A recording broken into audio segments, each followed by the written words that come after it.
안녕하세요. 오늘은 보상밴드의 실질적인 운영 방안, 특히 아웃라이어 관리와 주기적인 보상밴드 조정에 대해 자세히 알아보겠습니다. 보상밴드 시스템을 효과적으로 운영하기 위해서는 단순히 밴드를 설정하는 것만으로 부족하며 지속적인 관리와 조정이 필수적입니다. 먼저 아웃라이어 관리에 대해서 살펴보겠습니다.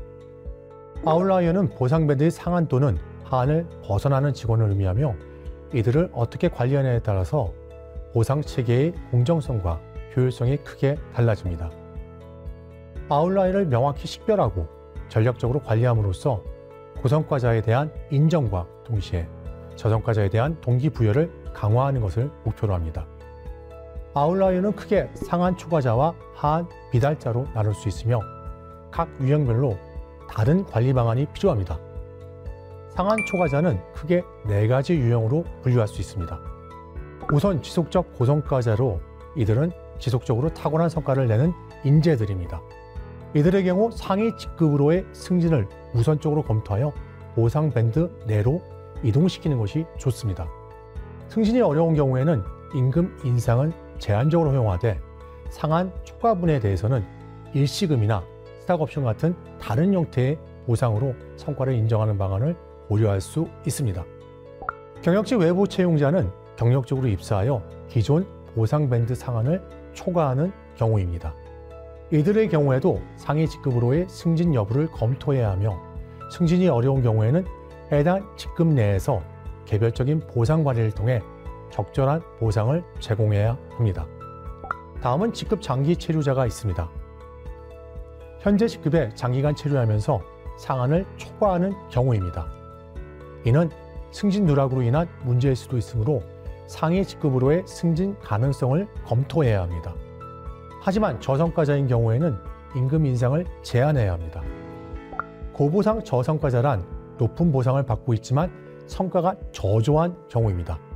원칙적으로는 임금 인상을 제한해야 하지만 신규 입사자의 경우에는 적응 기간을 고려하여 최소한의 인상을 허용할 수도 있습니다. 하한 미달자는 크게 2가지 유형으로 분류할 수 있습니다. 우선 지속적 저성과자입니다. 이들은 지속적으로 저조한 성과를 보이는 직원들입니다. 이러한 경우 집중적인 육성 프로그램을 통해 성과 향상을 유도해야 하며 성과가 향상되면 추가적인 임금 인상을 통해 보상밴드 하한에 도달할 수 있도록 지원해야 합니다. 다음은 저임금 입사자의 경우입니다. 신규 입사자나 외부 채용으로 인한 보상밴드 하한에 미달하는 경우입니다. 이들의 경우 직급에 맞는 적절한 보상 수준으로 조정해야 하며 임금 인상이 어려운 경우에는 단계적인 보상밴드 진입 전략을 사용할 수 있습니다. 다음으로 보상밴드 운영 방안입니다.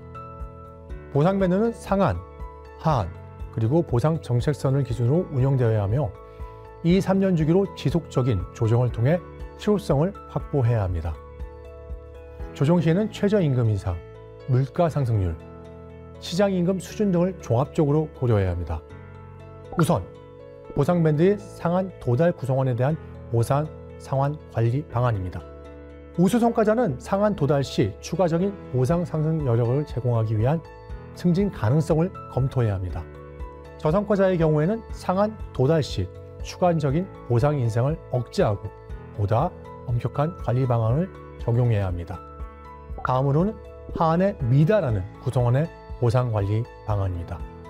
보상밴드의 하한을 기준으로 직급별 적정 수준에 맞추어 초임을 관리합니다. 외부 경력직 채용 시 보상밴드의 하한 값을 보상 검토 기준으로도 활용이 가능합니다. 세 번째로 보상 지향점을 기준으로 구성원의 보상 관리하는 보상 정책선 관리 방안입니다. 보상 정책선을 벗어나는 사례를 파악하여 전체적인 보상 분포가 보상 전체선에 수렴하도록 관리해야 합니다. 보상 정책선은 외부 보상 경쟁력 비교 기준점으로도 활용이 가능합니다. 마지막으로 보상 밴드 전체의 유효성을 확보하기 위한 보상 밴드 조정 방안입니다. 보상 밴드는 2-3년 주기로 실제 보상 분포를 검토하여 보상 밴드의 이동 조정이 주기적으로 필요하다고 볼 수 있습니다. 조정 시에는 최저임금 인상, 물가 인상률, 시장임금 수준 등을 종합적으로 반영합니다.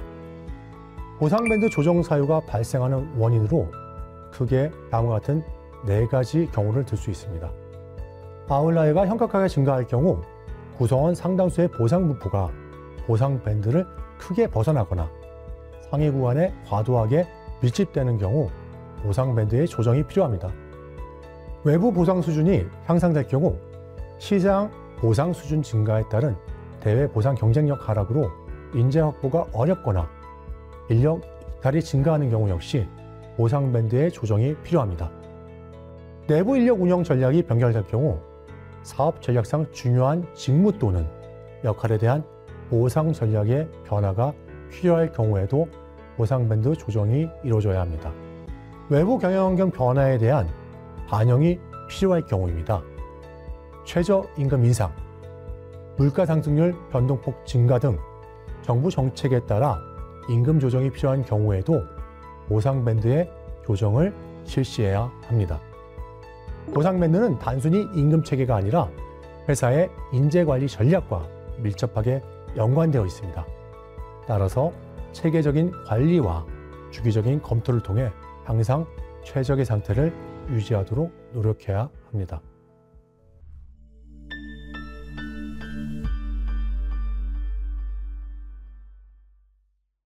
이번에는 기본급 인상과 관련된 다양한 방식, 즉 성과 기반 차등 인상, 직책별 차등 인상, 그리고 승진 인상에 대해 자세히 알아보고 각 방식의 장단점을 비교 분석하여 현장에서 효과적으로 적용할 수 있는 방안을 모색해 보겠습니다. 먼저 성과 기반 차등 인상 방식입니다. 개인 성과에 따라 기본급 인상률을 차등 적용하는 방식으로 크게 2가지 방식이 있습니다. 첫째, 배수 방식은 기준 인상률에 개인 평가 등급에 따른 차등 배수를 적용하는 방식입니다. 이 방식은 성과 상위 등급에 대한 명확한 보상 체계를 통해서 우수 인재를 동기부여하고 성과를 강조할 수 있습니다. 배수 방식은 기존 인상률에 개인 평가 등급에 따른 배수를 곱하여 인상률을 결정하는 방식입니다. 예를 들어 기준 인상률이 3%이고 최고 등급인 S등급에 2배의 배수를 적용하면 S등급의 직원은 6%의 인상률을 적용받는 방식입니다. 이 방식은 성과 차이가 큰 기업이나 강력한 성과주의로 지향하는 기업에 적합합니다. 우수인재에 대한 명확한 보상으로 동기를 부여하고 성과 중심의 조직 문화를 강화할 수 있다는 장점을 가지고 있습니다. 하지만 개인 간 보상 격차가 커서 조직 내 위화감을 조정할 수 있고 성과주의 문화가 미정착된 기업에서는 직원들의 반발을 초래할 수 있다는 단점도 있습니다. 둘째, 가감 방식은 기존 인상률의 개인 평가 등급에 따라 일정 수준의 지급률을 가감하는 방식입니다. 가감 방식은 기준 인상률의 개인 평가 등급에 따라 일정 비율을 더하거나 빼서 인상률을 결정하는 방식입니다. 예를 들어 기존 인상률이 3%이고 최고 등급인 S등급에 2%를 더하고 최저 등급인 D등급에 2%를 빼면 S등급 직원은 5% 인상률을 받고 D등급 직원은 1%의 인상률을 적용받는 방식입니다. 이러한 방식은 성과 차이가 크지 않거나 성과 차등 인상 제도를 처음 도입하는 기업에 적합합니다. 배수 방식에 비해 보상 격차가 작아 직원들의 거부감을 줄일 수 있고 기존 보상 수준에 관계없이 동일한 폭의 인상이 가능한 장점을 가지고 있습니다. 하지만 인상률 차이가 작아 성과 창출 동기부여에 효과가 미미할 수 있고 기준 인상률에 따라 차등폭의 효과가 달라지므로 차등폭의 정밀한 조정이 필요하다는 단점이 있습니다. 다음으로는 직책별 차등 인상 방식입니다. 직책 유무에 따라 기본급 인상률을 차등 적용하는 방식으로 직책자에게 더 높은 인상률을 적용하는 방식과 직책 유무와 관계없이 동일한 인상률을 적용하는 방식이 있습니다. 직책에 따른 성과 기반 차등 인상 적용 방식은 비직책자 대비 직책자의 성과 차등 폭이 확대되는 방식입니다. 일반적으로 직책자 간의 성과의 편차가 크거나 조직 간 경쟁이 필요한 경우에 더 적합합니다. 주요 장점으로는 직자의 차등 인상폭 확대를 통해서 역할 및 성과에 대한 책임 강화가 가능하고 직책자 간 성과 경쟁을 통해 전 조직의 성과 향상을 유도할 수 있습니다. 그러나 조직 간 경쟁 심화에 따른 공동체 의식 약화 그리고 협업 저하가 발생할 수 있으므로 직책자 대상 강력한 성과주의에 따른 조직 운영 안정화 약화 가능성도 존재하고 있습니다. 직책에 따른 성격 기반 차등 인상 미적용 방식은 직책 여부에 관계없이 전 구성원이 동일한 성과 차등폭을 적용하는 방식입니다. 직책자 간 성과 편차가 작거나 조직 간 협업이 필요한 경우에 더 적합한 방식이라고 볼 수 있습니다. 직책자 대상의 과도한 성과 압박 및 처우 차등이 없이 안정한 조직 운영이 가능하고 전 구성원 동일한 차등폭 적용을 통해 운영을 보다 용이하게 할 수 있다는 장점을 가지고 있습니다. 단점으로는 비직책자 대비 확대된 역할 책임에 대한 명확한 인정 및 페널티 부여가 제한적일 수 있고 조직 간 성과 경쟁 요인 약화에 따른 안정지향적 업무 분위기가 확대될 수도 있습니다. 정리하면 직책자에게 더 높은 인상률을 적용하는 방식은 직책자의 책임과 역할을 고려하여 성과에 대한 보상을 강화하는 데 효과적일 수 있지만 직책자와 비직책자 간의 불균형을 심화시킬 수 있다는 단점이 존재합니다. 반대로 동일한 인상률을 적용하는 방식은 조직 내 형평성을 유지하는 데 효과적이지만 직책자의 역할과 책임에 대한 충분한 보상이 이루어지지 않을 수 있다는 단점이 있습니다. 마지막으로 승진 인상 방식입니다. 승진 시 기본급을 인상하는 방식으로 정액 인상, 정률 인상, 초임 수렴 방식이 있습니다. 정액 인상 방식은 승진 시 일정 금액을 동일하게 기본급으로 인상하는 방식입니다. 기본 보상 수준과 관계없이 모든 구성원이 동일한 인상액을 적용받습니다.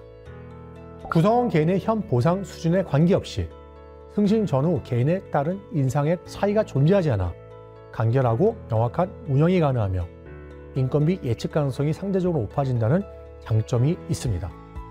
다만 지속적인 고성자자에 대한 인정이 부족하여 동기부여 효과가 미약할 수 있다는 단점 역시 고려해야 합니다. 두 번째 방식은 정률 인상 방식입니다. 승진 시 기존 보상 수준 대비 일정 비율로 기본급을 인상하는 방식입니다. 구성원 개인별 기존 보상 수준에 따라 승진 인상액의 차이가 발생하는 형태입니다. 고연봉자의 우수 성과를 지속적으로 인정할 수 있고 대내의 경영 환경에 따른 인상률의 유연한 조정이 가능한 방식입니다. 다만 보상 격차가 심화되면서 형평성 문제가 제기될 수 있는 가능성이 존재하고 고연봉자가 다수 존재 시 인건비가 지속적으로 상승할 우려가 있습니다. 마지막으로 초임 수렴 방식에 대해 설명드리겠습니다. 승진 시 상위 보상 밴드에 하한 수렴하도록 기본급을 인상하는 방식으로 승진 대상자들의 기존 보상 수준에 따라 동일 직급 승진임에도 개별 승진 인상액의 편차가 크게 발생합니다. 초임 수렴 방식은 인건비 관리 효율성을 강화하여 조직 운영 비용 최적화가 가능하고 구성원 간 임금 격차를 최소화하여 조직 내 형평성 확보에 효과적입니다. 그러나 지속적인 고성과자에 대한 인정 부족으로 동기부여 약화 가능성이 존재하고 승진 후에도 보상 격차가 축소되면서 고연봉자의 반발이 우려되기도 합니다. 각 기본급 인상 방식은 장단점이 명확하게 존재합니다. 따라서 기업의 특성, 조직 문화, 그리고 재정 상황을 종합적으로 고려하여 적합한 방식을 선택하고 필요에 따라서 이를 기업에 맞게 수정 및 보완하여 운영하는 것이 중요합니다.